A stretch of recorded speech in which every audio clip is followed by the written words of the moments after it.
Hello everyone, I'm Dylan Helms. I'm here at Boca, Ciega Millennium Park, the ecosystem I've chosen. It's in Seminole, Florida, which is about 15 miles northwest of St. Petersburg, Florida. I'm here to show you what it's like. It's kind of a grimy day outside, but yeah, let's see what we can do. So the majority of the park is just similar to this area, like Florida-esque wood. But the area that I wanted to show you guys is actually a beach area that's over by this boardwalk that feeds into the Boca Ciega Bay, which then feeds into the Gulf of Mexico eventually. So let's head over there so I can show you. So here we are on the boardwalk. I just wanted to use this time to give you guys a little history of the park. So it was founded on April 7th in 2001. And in 2007, there were Pleistocene era fossils that were discovered here, just like the saber-toothed tiger and the Columbian mammoth. Currently, the park and the bay that it goes out to is used to halt the dredge efforts that were going on in the 1950s. And the mangroves, which I'll talk about later, are a really big force in that.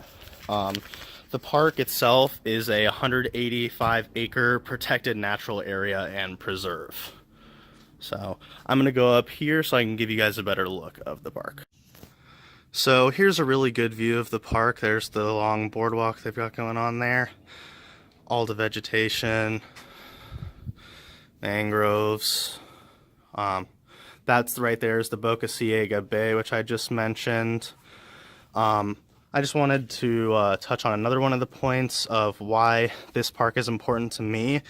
I think that Millennium Park is important to me because it provides an accessible way for people to see the beauty of nature firsthand and experience it for themselves while not really doing much damage to the environment in the process, which is a big problem when it comes to experiencing nature.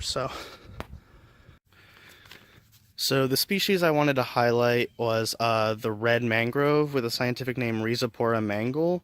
The red mangroves provide a source of food as well as a habitat for a lot of species, and their intricate root system can hold the soil in place during storms to keep from the soil from moving around too much. So I wanted to show this because I thought that it really emphasized the last point that I had to make, which is the difference in relationship between a conqueror and a member of this ecosystem. This is what the conqueror relationship leads to. This little pond has gone through so much eutrophication you can barely see the water itself without any algae or green on top of it. I think that must have come from a lack of awareness of what chemicals were getting filtered in here through probably this water area.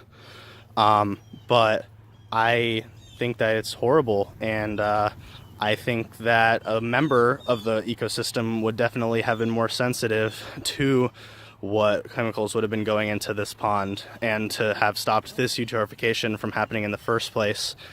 So the conquerors are usually just less sensitive to, what is the side effects of their actions, while a member is there firsthand experiencing everything that goes on as a result of the conquerors. So that is the difference between that relationship.